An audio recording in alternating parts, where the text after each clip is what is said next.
네, 시그널픽에서는 부동산 경제연구소 김인만 대표님 모시고 얘기 나눠보겠습니다. 안녕하십니까? 안녕하세요. 새해 복 많이 받으십시오. 복 많이 받으십시오. 정치 시그널에서 모셔서 좀 놀라지 않으셨어요? 깜짝 놀랐습니다. 네. 제가 정치까지 진출을 하는가. 네, 정치 시그널에서 이번 연휴는 특히 부동산 민심이 정말 얘기도 많이 나왔고, 뭐 네. 대통령의 SNS도 많았고, 네. 좀 대표님이 보시기에는 설의 부동산 민심 어떠셨어요? 대통령께서 계속 SNS를 하셔가지고 네. 이제 연장전 같은 느낌? 연장전. 그래서 기자들도 계속 전화 오고. 그렇죠. 연휴가 아닌 듯한 느낌이셨겠어요. 그렇죠. 연휴가 연휴 아닌 듯한 느낌이었는데 그 정도로 이제 관심이 뜨겁다라는 의미였고요. 이제 저도 이제 고향 가서 사람들 만나보고 하면 네. 부동산 얘기도 많이 하는데 또 주식 얘기도 많이 하더라고요. 맞아요. 주식 그래서 얘기도 요즘 많이 하더라고요. 주식과 부동산이 굉장히 핫하다는 걸 느꼈고 음. 부동산 같은 경우는 의견이 좀 팽배한 것 같습니다. 이제 서로 어떻게 입장, 팽배하는 뭐 정치적인 입장에 따라서도 전혀 다른 결과가 나올 수도 있고요. 네. 집을 가졌느냐, 가지지 않았느냐에 지금 따라서도 현재 상태에 따라서도 다르고 상태에 따라서도 전혀 다른 의견을 내고 있기 때문에 이거 진짜 음. 쉽지 않다. 의견이 이렇게 다르다 보니까 네. 각자의 여러 가지 상황에 따라서 다르다 보니까 이게 한 메시지를 던져도 이게 해석도 다르게 하는 서로 거잖아요. 다르게. 서로 다르게 하고 있으니까 정말 어려운 숙제라는 생각은 들었습니다. 일단 연휴 직전에 대통령이 이제 다주택자들의 대출 만기 연장 혜택을 좀 줄일 수 있다, 제한할 수 있다라는 걸 시사하고 실제로 금융당국이 회의도 했어요. 그날 오후에. 네네. 그리고 연휴 이후에 죄송합니다. 뭐가 대책이 나올 수도 있다라는 이야기도 있는데 이 대출 연장을 제한하는 게 다주택자들에게 좀 중요한 신호가 되나요? 압박의 수단은 될 수 있을 것 같습니다. 네. 지금 다주택자 양도세 중과세가 이제 5월 9일까지잖아요. 네. 5월 9일 이후에 계약분에 대해서는 양도세가 중과세가 됩니다. 규제 지역, 조정 대상 지역에 3주택 이상이면 최고 세율이 82.5%까지 올라가기 때문에 네. 이제 두 가지 갈림길입니다. 팔아야 되느냐, 네. 버텨야 되느냐, 그것이 문제로다. 네. 상황인데 갈림길이네요. 파시는 분들도 물론 존재합니다. 그래서 최근에 매물도 좀 늘어나고 있는데 또 버티는 분들도 계시거든요. 그러면 이 버티는 분들이 못 버티게 하는 방법이 뭐가 있을까? 네. 보유세를 올리는 방법이 있을 수도 있고요. 근데 보유세는 상당히 부담스럽습니다. 이게 조세 저항도 따르게 되고 네. 여러 가지 법도 개정해야 되니까 제일 쉬운 게 사실 대출이거든요. 은행장도 불러가지고 판 한번 비틀어주면 은행에서 알아서 움직이기 때문에 그리고 돈줄을 잰다는 건 네. 굉장히 큰 의미이기 때문에 그 임대 사업자 하시는 분들, 대출 받은 분들한테 이제 압박을 가하는 의미에서 팔아. 왜냐하면 지금 입주 물량이 부족하잖아요. 네. 절대적으로 작년보다 올해가 한 35% 정도 입주 물량이 줄어드는 상태이기 때문에 네. 다주택자들이 가지고 있는 매물이 나오지 않으면 서울은 공급 절벽입니다. 그러면 또 집값을 자극할 수도 있기 때문에 정부 입장에서는 굉장히 절박한 마음으로 다주택자들의 매물을 좀 낼 수 있는 방법, 압박 카드를 동원하는 것 같고요. 대출 규제도 저는 상당히 효과적이라고 생각을 하는데 네. 걱정은 다주택자들 중에 특히 임대사업자 중에서 네. 서울에 지금 남아있는 주택임대사업자들을 보게 되면 아파트가 44,000호 정도 되고요. 네. 비아파트가 33만 1,000호 정도 되거든요. 네. 그러니까 빌라 오피스텔이 뭐 절대적으로 많은 많네요. 상황인데 네. 대출을 회수하게 되면 아파트 같은 경우는 이제 정부의 목적은 아파트잖아요. 매물을 내놓게 하기 아파트 위함이죠. 가격이 많이 올랐기 네. 때문에 이걸 일괄 적용하게 되면 오히려 비아파트, 빌라 오피스텔에 또 치명타를 줄 수도 있기 때문에 좀 세밀한 어떤 디테일한 정책이 좀 필요하지 않나 생각을 하고 있습니다. 실제로 연휴 전에 부동산 이제 공인중개사들을 많이 간 기사들을 보니까 매물도 실제로 좀 늘었고 네. 그 연휴 지나고 나서 생각을 좀 해보겠다라는 이야기를 많이 하시던데 네. 이번에 연휴가 지나고 나면 좀 매물이 더 많이 늘어날 수 있을까요? 당연하죠. 늘어나나요? 항상 항상. 명절이 터닝 포인트입니다. 우리가 이제 서울 전에는 네. 주로 이제 아파트도 마찬가지고 주택도 마찬가지인데 여성분들이 좀 칼자루를 많이 쥐고 있거든요. 부인들이 결정권을 갖고 있군요. 남편들은 사실상 힘이 거의 없습니다. 그냥 이자만 내는 역할을 하고 있기 때문에 결정을 해야 되는데 명절을 앞두고 어떤 중대한 네. 집을 결정하는 부분에 대해서는 명절 끝나고 내가 좀 차분하게 생각을 고민을 좀 해보겠다라는 해보고. 거기 때문에 명절 전에도 한 13% 정도 늘어난 수치가 나오고 있고 송파구나 성동구 같은 경우는 30% 정도 매물이 늘어났는데 명절 지나면 이제 데드라인이 시간이 많지 않아요.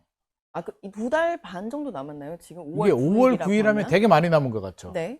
토지거래가 구역 같은 경우 우리가 생각을 해야 될 게 5월 9일까지요. 계약서를 작성해야 되고요. 네, 맞습니다. 계약금이 입금이 돼야 되는데 토지거래가 구역은 허가를 받아야 돼요. 허가를 받고 나서 계약서를 써야 됩니다. 허가 받는데 한 보통 2, 3주 걸리는데 지금 이게 몰리게 되면 시간이 더 걸리겠죠. 네. 그러면 4월 중순? 그럼 저는 진짜 4월 얼마 중순이 안 남은 데드라인입니다. 거네요. 예. 그래도 될까 안 될까 불안해요. 그럼 4월 초 정도는 계약을 해야 되는데 안전하게 하려면. 그쵸? 그러면 이제 시간 얼마 남았습니까? 2월 지금 뭐 그쵸. 한 열흘 정도 끝나고. 남았고 3월 실제로 한 4, 50일 안에 어떤 결정을 해야 되는 상황이기 때문에 네. 이제 파는 분들도 오늘 정치 시그널 듣다가 깜짝 놀랄 수도 있습니다. 얼마 안 남았네. 큰일 라는. 났네. 네. 빨리 매물 내놔야겠네. 얼마 내놔야 되지? 사야 되는 분들도 내 넉넉고 있으면 안 되겠네. 네. 굉장히 셈법이 이제 설 지났으니까 빠르게 움직일 것 같습니다. 이젠 집을 사고자 하는 사람들도 고민일 것 같아요. 고민이죠. 이때 매물을 빨리 잡아야 되냐, 아니면 그럼 조금 더 지켜봐야 되냐, 뭔가 고민이 될 것 같아요. 사람 마음이 네. 참 간사합니다. 제가 현장에 확인해 보니까 네. 한 달, 2달 전만 하더라도 나 집 사고 싶어요. 매물 나오면 연락 주세요. 한 1,000만 원만 조정돼도 바로 계약할게요. 하시는 분들이 이제 네. 부동산이 전화합니다. 5천만 원 조정이 됐다고. 어. 금매 나왔다고. 빨리 계약하자 그러면 네. 전화 끊습니다. 아, 더 관망으로. 걱정이. 사람 마음이 이제 줄다리기 게임이거든요. 네. 집주인과 집을 사려는 이제 매수자들의 줄다리기 게임인데 네. 집주인이 당길 때는 또 따라와요. 우리 현장에서도 집주인이 한 5천만 원 올리면 계약을 합니다. 네. 또는 고민하고 있는데 그 집이 나갔답니다. 이제 다른 집을 한 1억 올려서 계약을 해야 되면 얼른 계약합니다. 이 집도 나갈 것 같은 두려운 마음. 근데 역설적으로 5천만 원만 깎아주면 내가 계약을 할게요 하시는 분들은 실제로 5천 깎으면 집에 갑니다. 왜 1억 떨어질 것 같은. 아, 더 떨어질 지금 것 또 그런 같아서. 분위기입니다. 그냥 집주인들이 금매를 내놓잖아요. 반대로 네. 해석하게 되면 집주인이 팔고 싶어 하는 분위기는요. 네. 집을 사려는 분들은 사고 싶지 않은 분위기입니다. 이게 똑같은 의미거든요. 그러다 보니까 지금 매물은 나오는데 실제로 거래까지 이어지기에는 만만하지 않겠다. 최근 개포 같은 경우도 한 5억 떨어진 매물 또 나왔다라고 네. 하는데 아무도 안 산다고 합니다. 그럼 아까 4월 중순이 데드라인이다라고 보고 있다 말씀하셨는데, 그럼 어쨌든 줄다리기를 하더라도 어느 순간에 결정을 해야 되는데 그 마지노선은 대략 언제로 봐야 되나요? 제일 금매가 많이 나올 때가 아마 저는 4월 초부터 4월 중순까지가 아마 한 2주 정도가 아마 굉장한 네. 줄다리기를 할 것 같은데 집주인들이 그럼 얼마나 내리느냐가 문제잖아요. 네, 네. 이게 문제가 뭐냐면 왜 파느냐를 생각을 해야 되거든요. 그렇죠. 왜 팔까요? 양도세를 피하기 위해서. 네. 그러니까 기본세율이 45% 지방세 빼고 네. 그러면 중과세가 적용이 되면 75%입니다. 이 30%포인트를 가지고 절세를 하기 위해서 금매를 그렇죠. 파는 건데 금매를 터무니없이 판다. 한마디로 시세에 대비 한 30% 저렴하게 판다. 차라리 안 파는 게 더 그렇게 유리한 선택을 할 수도 있겠네요. 선택이 될 수도 있기 때문에 계속 내리기는 힘들다. 최근에 뉴스 보게 되면 뭐 30% 떨어진 매물이 나왔다라고 하는데 네. 제가 두 아파트를 팩트 체크해 보니까 다 직거래입니다. 그냥 가족 간의 거래이기 때문에 네. 실제로 현장에서는 그 정도 떨어지지는 않았고요. 지금은 한 5천에서 1억 정도. 그러니까 한 30억 아파트가 5천에서 1억 정도 떨어진 수준이니까 여기서 한 10% 정도, 한 3억 정도 떨어진다면 저는 매수자들도 그러니까 판단을 매수자들 해야 중에서도 되겠네요. 그렇죠. 사려는 분들, 자금력이 되시는 분들, 네. 필요한 분들이라면 그 정도 수준에서 가야지 30% 떨어진 금매를 찾는다면 사실상 힘들지 않나 생각을 하고 있습니다. 5월 9일, 그러니까 5월 10일 이후에는 어떻게 될까라는 부분이 가장 궁금할 것 같아요. 그러면 또 두 가지 반응을 봐야죠. 집주인들의 반응과 그쵸? 사려는 분들의 사려는 반응인데 사람의 반응. 집주인은 이제 끝났습니다. 버스 떠나갔습니다. 이제 82.5%입니다. 규제 지역에. 그렇죠. 그러면 우리 누구라도 네. 저도 마찬가지일 텐데 10억이 남았는데 7억 5천 8억을 세금을 내고 한 2억, 2억 5천이 내 통장에 들어오는데 그동안 낸 대출 이자도 생각을 해야 되고요. 그쵸. 종부세도 다 생각을 해야 떠오르겠죠. 되고 화폐 가치 하락도 생각을 해보게 네. 되면 내가 이걸 왜 팔아야 되지? 라는 생각을 할 수밖에 없기 때문에 안 팝니다. 그럼 이걸 매물 잠김 현상이라고 하거든요. 네. 노무현 문재인 정부 시절에도 똑같이 발생을 했습니다. 그러면 정부의 고민은 이제부터 시작이 되죠. 그렇죠. 이 매물 잠김을 어떻게 풀어야 될까? 네. 매물 안 가지고 팔 수 있게 만들어 줘야 되는데 네. 그걸 방법이 이제 앞서서 말한 것처럼 대출을 더 압박을 해서 임대사업자 하시는 분들이 못 버티게 하는 방법, 보유세를 올리는 방법, 이 채찍의 방법이 있고요.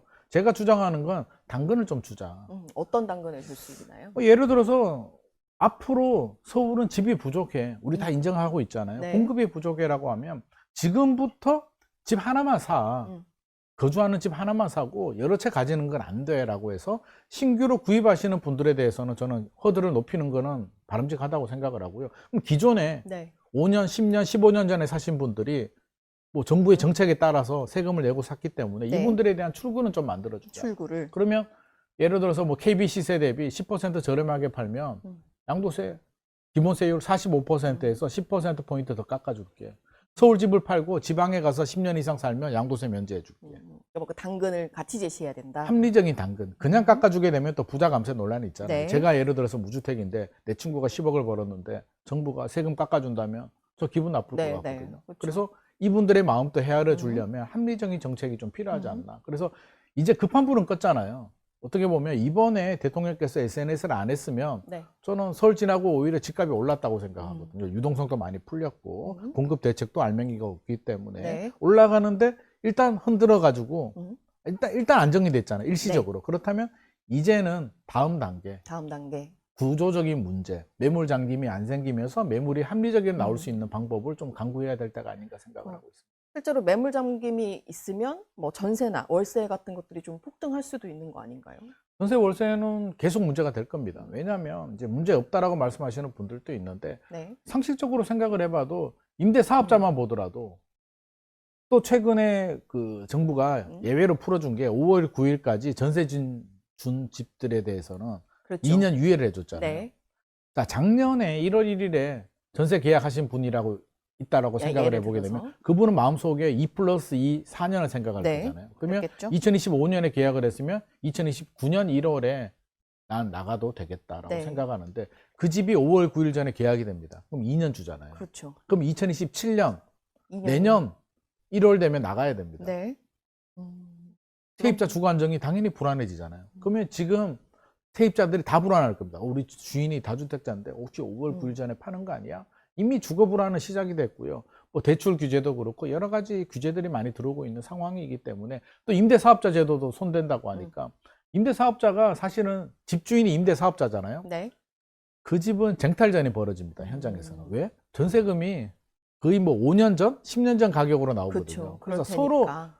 그 집만 나오면 연락 달라고 나 먼저 계약금 넣겠다고 하시는 분들이 많이 있는데 이게 이제 소멸이 된다. 이 집주인들이 매물로 내놓게 되고 토지거래가 구역은 거주하는 사람들이 사다 보니까 세입자들은 나 어디로 가야 되지라는 고민을 할 수밖에 없고 이제 외곽으로 또 밀려나가는 최근에 조사 결과를 보니까 경기도 인구가 10만 명 정도 늘어났다고 합니다. 결국에는 그런 분들 결국 또 외곽으로. 지방에서 올라오시는 분들이 네. 결합된 원인이라고 생각을 하고요. 저는 세입자들이 사실은 가장 불안하지 않나. 그래서 정부는 괜찮다고만 하지 말고 말은 괜찮다고 할 수밖에 없잖아요. 네. 제가 사실 정부 관계자라도 괜찮다라고 말은 해야 되겠으나 속으로는 좀 빨리 세입자의 주거 안정 혹시라도 문제가 생길 부분에 대해서는 면밀하게 좀 검토 보완 대책이 필요해 보입니다. 지금 정부는 다음 카드도 고민을 하고 있을 것 같아요. 실제로 뭐 구조적인 문제도 짚어야겠고 네. 추가로 이제 세제 카드도 이야기가 나오고 있는데 정부가 쓸 수 있는 카드 어떤 것들을 저희가 좀 눈여겨봐야 될까요? 아무리 고민해봐도 보유세밖에 없을 것 보유세. 같거든요. 보유세하고 이제 대출 이 두 가지인데, 네. 그러니까 한마디로 그거잖아요. 집주인들은 양도세 중과세가 시행이 되면 일단 버틴단 말이에요. 아니, 안 파는 게 아니라 못 판다. 네. 그렇다면 이 못 시행되고 파는 나면? 분들을 팔 수 있게 어떻게 해주느냐의 관건인데 노무현 문재인 정부 시절 생각해 보게 되면 저는 그때하고 좀 규제의 패턴은 비슷하다고 생각을 하는데 보유세 올리고 보유세를 올리는 방법이 이제 그거예요. 감당할 수 있는 능력이 되는 사람들만 가져. 감당도 안 되면서 능력도 안 되면서 왜 많이 가지려고 하니? 네. 그거 투기 아니니? 팔아. 팔면 양도세도 중과세 한 게 문제였거든요. 팔려고 하는데 아우 못 팔겠어. 82.5%. 세금이 너무 그래서 높다. 네. 매물 잠김 현상이 생겼거든요. 그래서 이번에도 보유세를 올리게 되면 똑같은 문제가 저는 생길 가능성이 상당히 높다고 생각하는데 정부 입장에서는 보유세를 안 올리면 또 매물이 잠겨요. 그래서 지금 고민, 아마 최대 고민거리가 이거일 것 같습니다. 저는 마지막 질문으로 부동산은 심리라는 얘기를 많이 하시더라고요. 네네. 부동산 정책은. 대통령이 SNS를 이제 연일 올리고 그리고 강한 의지를 보이시잖아요. 네. 그리고 난 팔라는 게 아니야. 이제 유예를 하려고 했던 거, 유예를 계속 해왔는데 이제 그런 혜택을 걷어들이는 거다. 시장의 원리 원칙대로 가겠다라는 부분을 계속 강조하고 있는데 이런 부분이 시장의 그 심리에는 뭔가 대통령의 의지를 표명은 좀 통할 수 있다라고 보시나요? 저는 일시적으로는 뭐 충분히 먹힐 수는 있는데 이게 네. 지속 가능하냐 부분에 대해서는 노무현 정부 생각을 해보게 되면 2003년도에 강한 규제들을 막 쏟아붓습니다. 네. 2004년 1년 동안 집값이 안정돼서 담당자들 표창장 받았거든요. 2005년부터 다시 폭등을 했습니다. 그래서 지속 가능하냐가 중요하지 규제가 나오게 되면 1개월에서 길면 1년 정도는 효과가 나오거든요. 그래서 저는 이 효과가 나올 때 안주하지 말고 구조적인 문제를 좀 건드려야 된다라고 생각을 하고 있습니다. 과거의 문제가 되풀이되지 않게 네. 구조적 문제를 건드려야 된다. 알겠습니다. 그렇습니다. 대표님 감사합니다.